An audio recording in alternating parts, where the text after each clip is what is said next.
জনকল্যাণমূলক রাষ্ট্র কায়েমের জন্য অঙ্গীকারবদ্ধ এবং এই সমাজের পরিবর্তন চায়।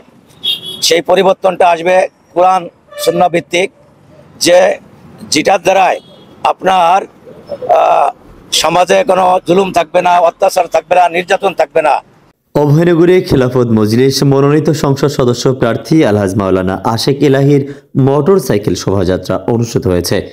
যশোর অভয়নগরে নোয়াপাড়া, প্রেমবাগ, চেঙ্গুটি, আলিপুর, ভাঙ্গের, পাঁচকবর, বেঙ্গল স্টেশন ও নোয়াপাড়া বাজারে খেলাফত মজলিস মনোনীত প্রার্থী আলহাজ মাওলানা আশেক এলাহীর গণসংযোগ ও মোটর সাইকেল শোভাযাত্রা অনুষ্ঠিত হয়।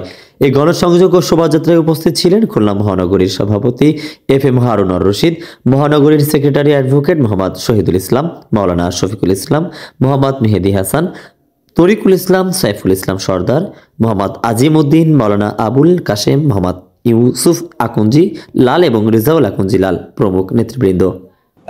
যশোর 88 যশোর 4 আসনের এই আসনটাকে আমরা ন্যায় ইনসাফ ভিত্তিক আমরা কায়েম করতে চাই এবং জনগণের পাশে থাকতে চাই, জুলুম অত্যাচার মানুষের পাশে দাঁড়াতে চাই।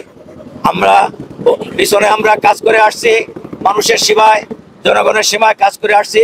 আগামী তো ইনশাল্লাহ আমরা শুধু এই ক্ষমতা না, আমরা মানুষের খেদমতে আমরা থাকতে চাই।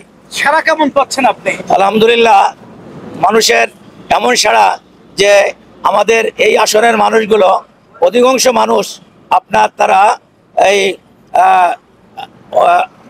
আন্তরিকতা এবং তারা ধর্মভিত্তিক ধার্মিক, তারা চায় যে মানুষ একটা সৎ মানুষ আসুক, মানে ন্যায় ইনসাফ ভিত্তিক, যার দ্বারা এই এলাকার মানুষের উন্নয়ন হবে, মানুষের সমাজের কল্যাণ হবে, মানুষ ন্যায় বিচার পাবে, মানুষ অত্যাচারিত হবে না, জুলুম হবে না, এমন লোক চাচ্ছে, এমন সাড়া আমি পাচ্ছি। গরিব প্রতীকে এলাকাবাসীর কাছে আমাদের আহ্বান পৌঁছে দিয়েছি। হিন্দু মুসলিম সকলের কাছেই আমাদের প্রত্যাশা যে সকলেই তেমনভাবে সাড়া পাচ্ছি যে প্রত্যেকেই খেলাফত মজলিসকে পছন্দ করছে এবং দেয়াল গরিব প্রতীকে ভোট দিবে বলে তারা ওয়াদাবদ্ধ হচ্ছে। আমরা নিশ্চিত যে আমাদের যদি খেলাফত মজলিস 8 দলের পক্ষে প্রতিনিধিত্ব করতে পারে যশোর 4 আসনে, তবে দেয়ালগড়ি প্রতীক বিজয় হবে ইনশাআল্লাহ। Thank you.